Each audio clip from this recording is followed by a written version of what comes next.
The Radio Wammo Breakfast. Bond does Deutschland. It's Kirsty Bond in Germany. Yeah, it certainly is. Our correspondent, ex-producer of the Breakfast Show here on Kiwi, Kirsty Bond, joining us. Yeah, g'day to you, Kirsty. How you doing?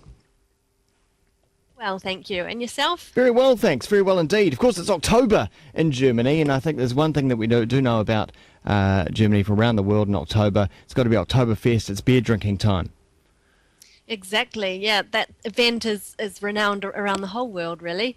And it's basically just a massive beer fest filled with these gigantic tents where everyone crams into and just drinks beer the whole day, from 10 in the morning through till probably 11 at night. And they drink beer in these massive jugs that are 1 litre. So this year, 7 million litres of beer was consumed at Oktoberfest, Wow. which set the record, apparently. Yeah, that's huge. Have you ever partaken? Have you imbibed yourself, Kirsty Bond? I haven't yet, no. I've kind of not too sure whether it's my scene or not, considering I don't really like the taste of beer. So maybe I wouldn't really fit in there. I've heard that it's the kind of place you actually have to be really drunk to enjoy the atmosphere. Otherwise, it's just not fun at all. Yeah. It's really huge. There's 6.4 million visitors this year at the event. And it was actually the 200th anniversary of the event, which first took place in 1810, and it was originally to mark a royal Bavarian wedding.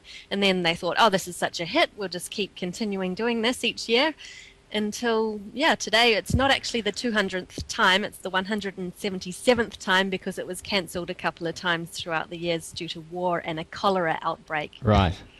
And I hear that there is this thing that they use called a beer bike as well, Kirsty. Tell us about this. Yeah, a beer bike. Now, this is something that you can find in many German cities, so not just Munich, where Oktoberfest is held. And it's basically like a mobile bar. So it seats 16 people, and they're sitting there opposite each other with a bartender in the middle, cranking out the beers, and somebody's steering around. Meanwhile, the people who have paid to drink their beers are peddling to help power this thing around the cities. And so this is kind of like a tourist attraction type activity.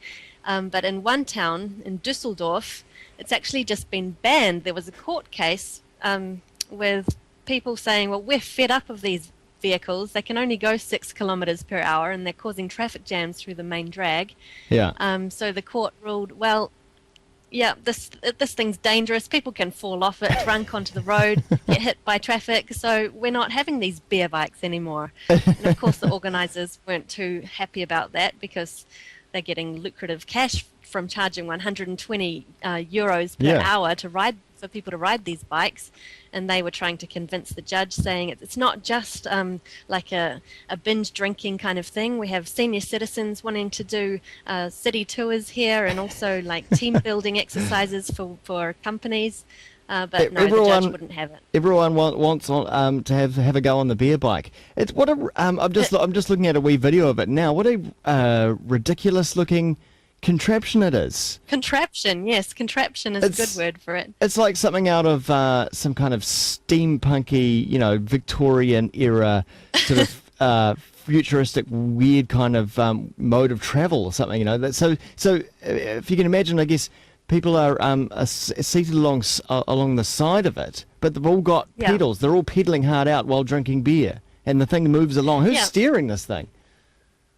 Well, I think the steerer comes with the bike, so you don't have to. One person doesn't have to sacrifice their beer drinking time in order to be the driver, which is probably a good thing.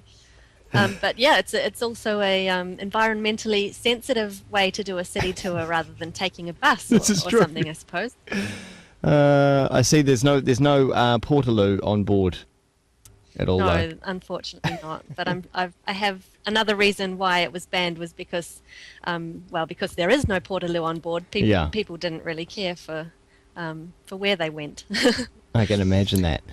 Absolutely fascinating. Well, are you going to make it along one day to Oktoberfest? Do you think, even though you're not a beer drinker? I mean, imagine. I think it's one of those things. Living in Germany, you have to do it at least once, don't you? So maybe next year will be my time. It's like in Spain, I guess, attending, what is it, the Tomato Fest or whatever they call it, where you throw... The tomato throwing festival. Yeah, exactly. And I'll have to get myself one of those dirndl outfits. This is like the traditional Bavarian dress code that everybody wears when they attend Oktoberfest. Oh, the yes. guys wear leather pants, lederhosen, Yeah. and the girls have these little pinafores on. So this is all the rage now, and it's a traditional Bavarian outfit. So the makers of the original clothing are a bit annoyed because everybody's buying these cheap imported versions now because they only want to wear it to these beer festivals. They're not going to spend the hundreds of euros on their outfit. Yeah. So these traditional makers of the lederhosen are going out of business. Well, I heard about some lederhosen recently. I've got a friend who's just been spending some time in Berlin and bought some lederhosen, but he said it's fascinating to see how locals there incorporate lederhosen into current fashion as well and kind of blend it in a little bit. Okay, I haven't actually noticed many people sort of combining it with modern day clothes. It's more like something that people do when they're attending these festivals. Yeah. But it's definitely a novelty outfit, and yeah, I think maybe I'll have to get myself a dirndl. I expect you to turn up here next week or in 2 weeks' time with a dirndl. It's a strange word, isn't it? Isn't it? I don't know if that's common knowledge or not, but that's what it's called. Hey, thanks very much, Kirsty Bond.